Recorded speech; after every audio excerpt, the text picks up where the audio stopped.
If you run a lead generation agency and you're losing clients every single month because of bad results, I've got some pretty terrible news for you. It's not their fault, it's yours. And in this video, I'm going to cover the fundamentals you need to have on point before you start blaming your clients for leaving you. And one of the last points that I'm going to cover in this video is by far the most important, so make sure you stick around throughout the whole entire video. Because if you want to stop losing clients, then this is the one video that you actually need to watch. I encourage you to turn off your phone, remove any sort of distractions from the room that you're currently watching this video in, and actually get a pen and paper and start writing some of this shit down, because it's going to be very, very valuable. It's going to be a completely raw video, and I'm going to try and keep it straight to the point, no bullshit. I'm just going to give you as much value as possible in the shortest amount of time. Just for a little bit of context, if you are new around here, I'm Conrad, I'm 26, and I run a lead generation agency in the UK. I've been running it now full time for about 15 or so months, and I've documented everything on this YouTube channel from the very beginning when I started and I signed my first ever client to most recently getting back into documenting the journey because I fell off trying to be a vlogger over the past sort of 6 months since I moved to Manchester. Regardless, let's jump into it, right? The first thing that you need to do, you need to focus on the offer for your client's ICP.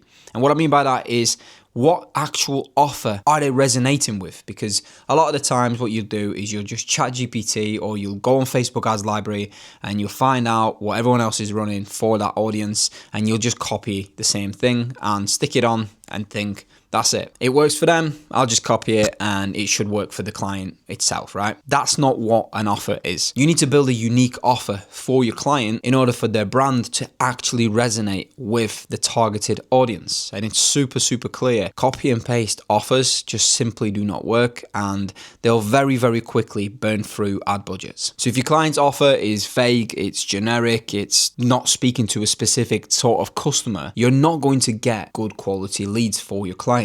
They're going to be ghosting, they're not going to be interested, they're just going to be people that kind of filled out a form on Facebook or however you're generating your traffic, and when it actually comes to it, they're really not interested. You're not just running ads. Lead generation is an entire process built of systems, and you're amplifying whatever offer they have, which means if their offer is shit, then the likelihood of your leads being shit is pretty high. You have to ensure that your offer is fixed first. Look for leads that are actually high intent, have high friction to fill out the forms or get to the bottom of the funnel, and actually price qualify your leads. Otherwise, the chances are you're probably setting money on fire. Chances are you're probably running paid ads to generate the leads, right? For example, myself, I run meta ads to generate leads for my clients, which is completely fine, but where's the actual data? What audiences are you testing? What creatives for those specific audiences are you actually running? Are you testing hooks in your videos, in your creatives, that actually match the buying stage of the audience that you're actually targeting? If you're just duplicating ad sets and going from one creative to the next creative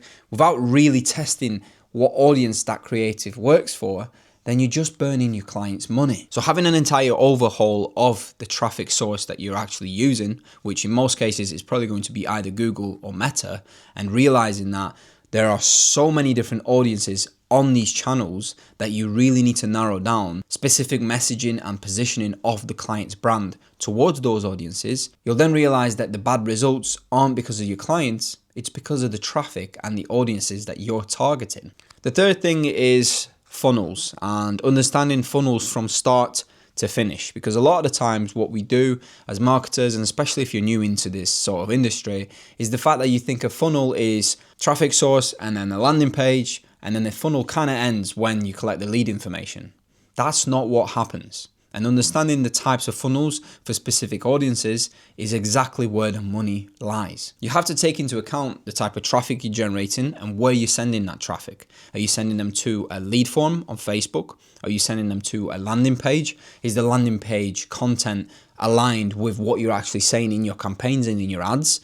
Is it a completely different sort of landing page where it's just a quiz or a lead form on that landing page? Is it a direct response campaign where you're looking for somebody to respond, indicating that they're after a specific service or a specific quotation or a design? Or is it more of a lead magnet approach where you're offering something completely for free in order to nurture that lead and then potentially get them to buy from the business that you're advertising? Another thing you need to consider is how far into the buying journey the leads are. How much indoctrination are you actually doing to generate these leads? Are you teaching them throughout the entire funnel about the service, about the brand, about the pricing? Are you getting them really, really excited to buy from this business?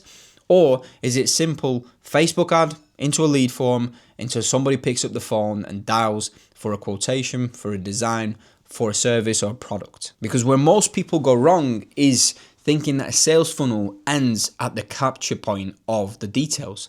And that is completely incorrect. The sales funnel is called a sales funnel because it's a funnel to generate sales. As silly as that sounds, it doesn't end at the point of capture of the details. It ends when the sale happens, and sometimes even beyond the sale. Another thing is the follow-up systems. It's beyond easy to now generate leads using these platforms, whether it's Google, whether it's Facebook, whether it's TikTok, whatever platform you're using to generate leads. That is so easy. Nurturing leads is where the money is made. Have you got systems in place to follow up with leads consistently until they're ready to buy? Or are you just generating the leads, trying to contact them, and the moment they don't respond, they just kind of fall off the cliff and you forget about them? Because to me, as an agency owner and somebody that runs a lead generation agency, and to all of my clients, that is literally just wasting their money. Another thing that you need to sort of consider is there a human speaking to the leads? Is there an AI? Is there an AI agent, or is it a chatbot? Does a chatbot sound like an actual AI bot, or does it sound like an business owner texting these leads? If you're using a call center and people are actually calling the leads, what are the follow-up SOPs? Are they following up once? Are they following up 3 times, every other hour? What are the structures and procedures that these guys are following? Because it's all well and great to generate some leads, right? Everybody likes a lead and somebody that's indicated some sort of interest into what you're selling and what you're advertising. But actually, nurturing those leads, speaking to those leads, is a whole entire topic that you really need to focus on to get clients good results. And finally, one of the most important points, which is why I kept it to the very end for those that have actually watched this video, it's tracking. And if you're not tracking every single metric and understanding at which point the bottleneck is, then can you really say that your clients are leaving you because of them and not you? Because if you're just generating leads and looking at the cost per lead as the main metric to decide whether or not the campaign is actually successful, then what about everything else? What about the quality of the lead? Is the lead actually scored based on a point system? How do you know the quality of the lead that you've generated is actually good? Is it your team that's controlling that? Is it your client that's controlling? Are you getting the feedback from the client consistently? If you're managing campaigns and you're just looking at the cost per lead as the main driver, how do you know that the lead that you actually generate is good? And what if it's a ghost lead? What if it's a shit lead? What if the business owner has spoken to them and they said, well, actually, they've not got the budget for the service that we're advertising?